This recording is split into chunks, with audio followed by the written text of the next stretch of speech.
Les foires à Ramadan se poursuivent à quelques jours de l'Aïd. Du côté du terre-plein de Mtsapéré, les jours passent, mais l'inquiétude grandit face au manque de clients. Ici, il n'y a rien, on n'a pas de clients. Tu vois, c'est vide. On voit personne. Parce qu'apparemment, il y a la PAF qui se garde dehors là pour prendre les gens. Alors les gens, ils n'arrivent pas à venir pour acheter quelque chose. Il y a rien, tu vois, qui est vide. Il n'y a pas de clients ici. La foire de Mtsapéré, comme vous voyez, il n'y a pas beaucoup de monde. Et on arrive à vendre, mais pas beaucoup parce que ça va. C'est pas encore le moment. J'espère que bientôt il va arriver parce qu'il y a demain férié. Je pense qu'on aura des mondes là. Et les derniers jours en plus, on aura plus peut-être. On espère. Une absence de clients qui pourrait s'expliquer par le morcellement des foires. En effet, la mairie a décidé d'accorder plusieurs emplacements à l'inverse des années précédentes où le terre-plein de Mtsapéré était le lieu de la foire communale. À Mamoudzou, on a ouvert là-bas. Du coup, le monde qui était ici l'année passée, ils sont partis là-bas. C'est ça le problème. Et nous, on n'arrive pas à vendre grand-chose. Mayavira foire kabwanwa moje ka fetebe leo manantongozilo nziro itsambaliha foire tsunzu foire mamudzu foire de commerce foire pia momo kaweni babo wakola kawena ja hunu katoja tena wakola mamudzu ja hunu katoja wakola tsunzu ja hunu katoja asizia kamwe deho. Certains commerçants dénoncent également la présence de la police aux frontières aux abords de la foire, ce qui fait peur à certains clients. Il reste néanmoins quelques jours pour que les clients, comme les commerçants, trouvent leur bonheur. Moi, je dirais que c'est un résultat honorable pour elle, mais c'est ce que tout le monde disait, ce n'est pas un score de vote d'adhésion. C'est une claque qu'on voulait donner à Emmanuel Macron par rapport à sa politique sur Mayotte, tout simplement. Donc aujourd'hui, il faut le prendre comme tel.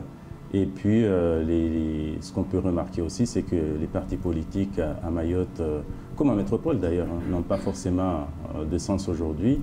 On peut donner des consignes de vote sans que les consignes soient respectées. On l'a vu avec les maires de Mayotte, les 14 maires sur 17. On l'a vu avec, on en parlera tout à l'heure avec le candidat Mélenchon, qui a donné des consignes de vote, surtout pas à Marine Le Pen, et ça n'a pas été forcément suivi, notamment en particulier dans les Outre-mer. Bon, moi, je pense que ce sentiment d'abandon a fait émerger, ici à Mayotte en particulier, les collectifs ici et là qui se battent pour Mayotte. Comme on dit en sociologie, les temps difficiles créent des gens forts. Les Mahorais se renforcent. C'est vrai. Les Mahorais se renforcent. C'est aux Mahorais de lutter pour gagner leur cause. Cette cause, que ce soit pour l'immigration clandestine, que ce soit pour l'alignement. Moi, je ne parle même pas de convergence. Ça fait déjà des années qu'on parle de convergence. L'alignement des droits sociaux. Retraite, prestations sociales. Ainsi de suite.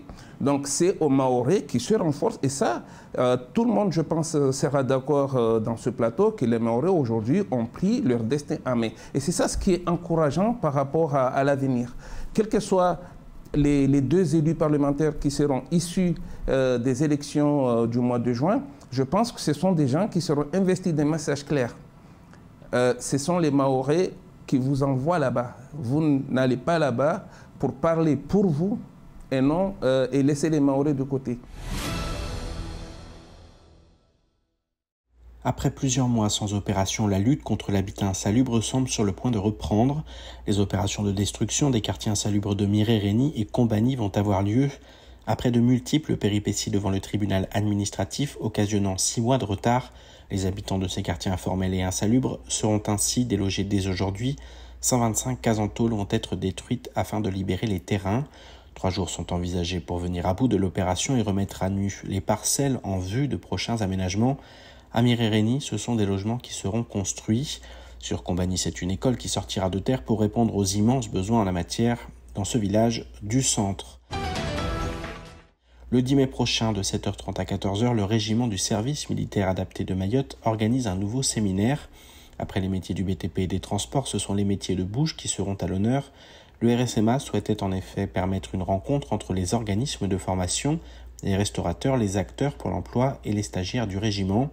Au programme, une démonstration des différentes filières, une mise en relation des acteurs du secteur, ainsi qu'une mise en relation des jeunes avec des recruteurs potentiels dans le cadre de la mission d'insertion du RSMA. À noter que c'est la seconde édition de la journée des métiers de bouche.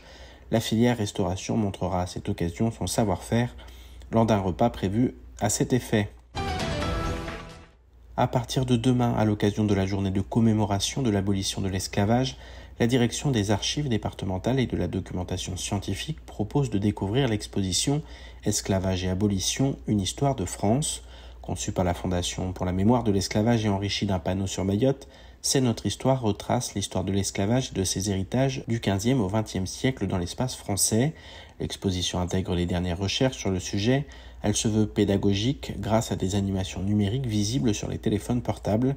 Elle sera accessible du mercredi 27 avril au vendredi 6 mai 2022 aux horaires d'ouverture du conseil départemental. Par la suite, les structures intéressées pourront se rapprocher des archives pour emprunter l'exposition. Le concours des jeunes ambassadeurs a rendu son verdict. Après plusieurs phases de sélection, ils sont 11 à avoir la chance de représenter leur île sur le vieux continent, mais aussi de représenter l'Europe à Mayotte. Le concours a été organisé avec un questionnaire sur la culture générale sur les institutions européennes, avec des questions ouvertes aussi, et puis aussi un concours créatif photo. Donc l'idée c'était surtout de sélectionner des profils intéressants et intéressés par l'Europe et par l'Europe à Mayotte, des jeunes qui sont investis en fait dans l'idée de nos institutions européennes et qu'ils puissent porter la parole ensuite sur le territoire. Visite des institutions européennes, visite de musées, activités théâtre, participation à la fête de l'Europe. Durant 10 jours, les ambassadeurs ne vont pas avoir le temps de s'ennuyer. Et ils ont déjà une idée de ce pourquoi ils vont voyager de Strasbourg à Bruxelles en passant par Paris. Représenter la jeunesse, mais surtout en partant, j'ai envie de porter un message très fort.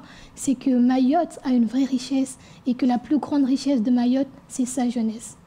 Tout d'abord, ça va enrichir ma culture générale. Ça va me donner beaucoup de diversité et ça va permettre premièrement de faire valoir, parce qu'à chaque fois qu'on entend parler de Mayotte, on entend parler que de la délinquance juvénile, qu'il y a autre chose que la délinquance juvénile. Il y a des jeunes qui sont investis pour faire changer Mayotte, pour améliorer l'image de notre île.